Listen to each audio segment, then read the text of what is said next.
bonjour, bonsoir chez vous en Afrique, en Europe, en Asie, en Amérique et partout dans le monde. Nous voici de retour pour une autre vidéo dans notre chaîne, votre chaîne en Afrique et en diaspora. Avant de commencer, j'aimerais bien vous demander de mettre des pouces comme ça, laisser les commentaires toujours dans le respect et aussi partager la vidéo. C'est juste pour un peu plus de visibilité pour que notre message porte. Eh bien, pour aujourd'hui, j'aimerais parler encore de l'Afrique parce que je suis un panafricaniste et ce panafricaniste que je suis, j'aimerais bien voir les pays africains, ce continent africain, qu'on parle de ce continent sous une autre lumière, plutôt que ces images négatives ou encore tout ce qu'il y a de négatif que le monde a tendance à voir de l'Afrique ou à se focaliser sur l'Afrique et à oublier nos bonheurs, nos richesses, nos joies. Et quand je dis richesse, je parle pas de la richesse minière, mais je parle de la richesse humaine. Alors, aujourd'hui, c'est un message pour nous les Africains.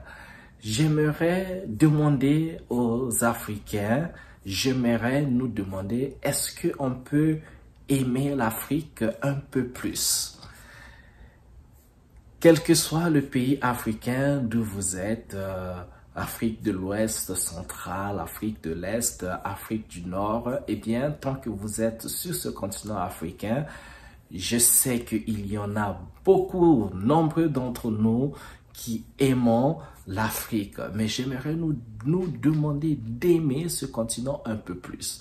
Parce que en face des problèmes que nous avons en Afrique, la galère, le manque d'emploi, je vois il y a beaucoup de jeunes qui veulent quitter l'Afrique pour partir, ce que je n'interdis pas du tout. Mais ce que je demande, même si on décidait de partir, parce que je comprends bien que c'est parfois ailleurs qu'on va trouver son compte, c'est parfois ailleurs qu'on va démarrer sa vie, trouver les opportunités d'emploi ou les moyens de se faire de l'argent pour s'occuper de sa famille. Ça, je comprends, ça, je n'en disconviens pas du tout. Mais partir avec l'amour pour le continent, partir pour ne pas oublier le continent, ne pas oublier le pays d'où vous venez. C'est très important. Pourquoi? Eh bien parce que ce continent africain n'a que les Africains pour les développer. Personne d'autre ne viendra en Afrique pour développer l'Afrique parce que chacun a ses problèmes, chacun veut développer chez lui et chacun cherche par voies et moyens où trouver ses opportunités, trouver l'argent ou les ressources pour développer chez soi. Et si ces ressources sont en Afrique, eh bien, ce n'est pas avec amour que quelqu'un va quitter chez lui pour pouvoir développer chez lui, chez autrui. Pas du tout. Donc, l'Afrique appartient aux Africains et l'Afrique doit être développée par les Africains. Pourquoi je demande aux Africains d'aimer l'Afrique un peu plus? Juste un petit brin, un peu plus, pour pouvoir rêver un peu, faire rêver ce continent et rêver. Je dis que l'Afrique sera développée par les Africains parce qu'en fait, nous avons les talents. J'ai voyagé partout dans le monde, j'étais dans quasiment tous les continents et je me suis attardé aux États-Unis, en Californie, la Silicon Valley, où c'est le monde de la technologie. Hein. Vous savez, hein, en Californie, cet endroit qu'on appelle l'ère de la baie ou Bay Area en anglais, c'est là où il y a tous les quartiers généraux des entreprises de technologie que vous connaissez, que ce soit Google, Facebook, Twitter, maintenant X, tout ce que vous savez, l'Internet est quasiment pris sur son envol ici. Donc, la Californie est un endroit où il y a beaucoup d'innovations viennent ici dans dans cette partie des États-Unis. Et donc, mais ces innovations, en fait, ne sont pas seulement faites faite par les Américains. Et c'est tout le monde qui est ici parce que vous savez déjà que les États-Unis, c'est un melting pot. Ok, au départ, ce sont les Européens qui sont arrivés ici, là, qui ont trouvé les natifs, les Indiens, et après, le reste, vous savez, hein, c'est les génocides qui s'en est suivi. Mais par contre, c'est tout le monde qui est arrivé, les Africains qui étaient déjà ici bien avant, parce que les Africains ont commencé à voyager bien avant la traite négrière. Ça, il faut en être sûr. On partagera les ressources ou on fera une autre vidéo sur ça. Et les Africains qui sont arrivés ici pendant la traite des esclaves, donc sont arrivés comme on les a pris de l'Afrique et sont arrivés transformés en esclaves. Et il y a eu bien sûr tout le monde, hein, les Asiatiques, les Latinos qui étaient déjà ici, qui sont devenus Latinos, donc les populations de l'Amérique du Sud, de l'Amérique centrale, et donc un peu les Indiens de l'Inde, ou encore à Mahat, je crois, qu'ils appellent l'Inde aujourd'hui. Et donc, tout le monde est arrivé pour constituer ce qu'on appelle les États-Unis d'Amérique. Et donc, les innovations, quand je dis c'est tout le monde, donc les Africains y compris. Dans la Silicon Valley, dans ces innovations, il y a aussi des inventeurs africains qui sont là. Les talents africains, ça ne manque pas. Et dans tous les domaines, que ce soit dans le domaine médicinal, scientifique, culturel, tout ce que vous voulez, on en voit ici, on en trouve ici, là. Donc, la contribution des Africains dans le progrès technologique, dans le progrès de la médecine, eh bien, il faut bien compter sur ces Africains qui sont là, mais dont le talent est beaucoup utilisé ici plutôt qu'en Afrique. Est-ce que vous connaissiez que le père de la médecine robotique, c'est un Africain et il s'appelle Bertin Nahoum. Bertin Nahoum, d'origine béninoise, qui se trouve, il réside en France. Il est devenu français, naturalisé français. Et Bertin Nahoum a une entreprise où il a été vraiment un pionnier de la médecine robotique, où on peut faire une opération par robot à distance ou encore sur place, mais avec des techniques très avancées. Ok? Donc, c'est un Africain, pour citer que ça. Connaissez Modibo Diarra, par exemple, Modibo Diarra qui est d'origine malienne, qui est installé ici aux États-Unis. Il travaille à la NASA et il a contribué, il continue de contribuer aux missions spatiales. Vous vous rendez compte, il y a les missions spatiales, on envoie les satellites dans l'espace. Eh bien, il y a un Africain ou des Africains qui participent à ces opérations ou à ces études. Et je dis africains et noirs américains, bien sûr, dans tous ceux qui sont des afro-descendants ou qui ont le sang qu'on peut retrouver, on peut tracer en Afrique. Et donc, moi, quand je vois ça, je me dis, en fait, tous ces talents, toute cette intelligence, une fois rapatriée en Afrique, eh bien, avec juste un peu de financement, on peut faire la même chose qui est faite en Chine, au Japon, un peu partout. C'est bien possible parce que c'est le même cerveau, c'est la même intelligence.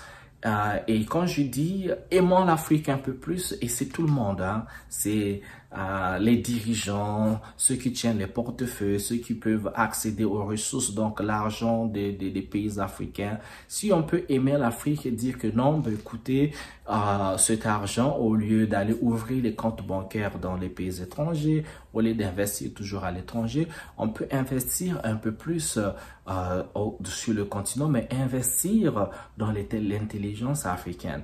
Parce que les jeunes savants en Afrique, ça existe, hein, dans tous les domaines. J'ai participé à beaucoup de kermesses comme ça, des jeunes qui exposaient leurs talents, les startups. Les startups en Afrique, il y en a plein. Et je vous assure, les gars, les startups qu'on trouve en Afrique sont pareils avec les startups qu'on trouve aux États-Unis. Et parfois, l'innovation en Afrique, c'est encore beaucoup plus d'innovation. Mais la différence, c'est quoi? Les startups aux États-Unis, pour ceux qui ont la chance, ils peuvent avoir facilement accès aux investissements. Ils peuvent trouver quelqu'un qui est millionnaire ou un milliardaire qui adore votre idée et achète votre idée. Donc l'idée, vos travaux de recherche deviennent ces travaux. Il met tout l'argent possible et vous donne tous les moyens, il vous met dans les conditions nécessaires. Si c'est un laboratoire, vous aurez le laboratoire pour travailler jour et nuit. Et donc, les échecs sont permis. Quand je dis échecs sont permis, il faut faire des essais. Il faut tenter une fois, ça marche, deux fois, ça marche pas, ça vous essayez, ça marche pas, jusqu'à ce que vous aboutissiez au résultat escompté. Ce n'est que comme ça qu'on peut faire de l'invention. On peut fabriquer tout ce qu'on veut. Aujourd'hui, il faut produire, il faut fabriquer, il faut être capable pas d'être consommateur ou acheter seulement chez les autres, mais fabriquer, se donner les moyens de fabriquer, puisque les ressources chez nous, il y en a. Le fer, il y en a. Le cobalt, il y en a. De l'aluminium, tout ce que vous avez, on a besoin comme matériaux pour créer de l'acier, pour construire les ponts, pour construire tout ce qu'on veut en termes d'éléments qu'on utilise quotidiennement, fourchettes, cuillères, les vis, tournevis, et les pièces de rechange pour voitures ou de la machinerie, fabriquer des moteurs, fabriquer des compresseurs et tout ça, on peut le faire.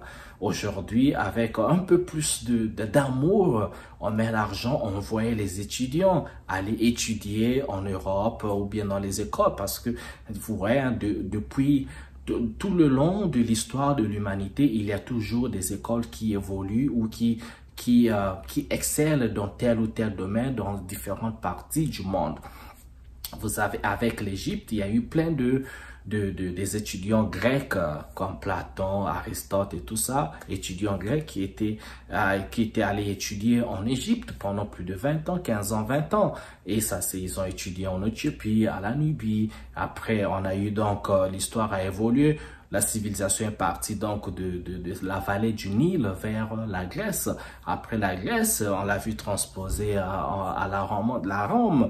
Et un peu plus, on l'a vu même avant ça. Il y a eu Mésopotamie, qui est aujourd'hui un peu la Perse, l'Empire perse, qui est aujourd'hui l'Iran. Dans toute cette zone-là, l'Iran, la Turquie, l'Irak, il y a eu bien des avancées technologiques scientifiques. En fait, ils ont eux aussi contribué à l'évolution de l'humanité, donc évolution technologique.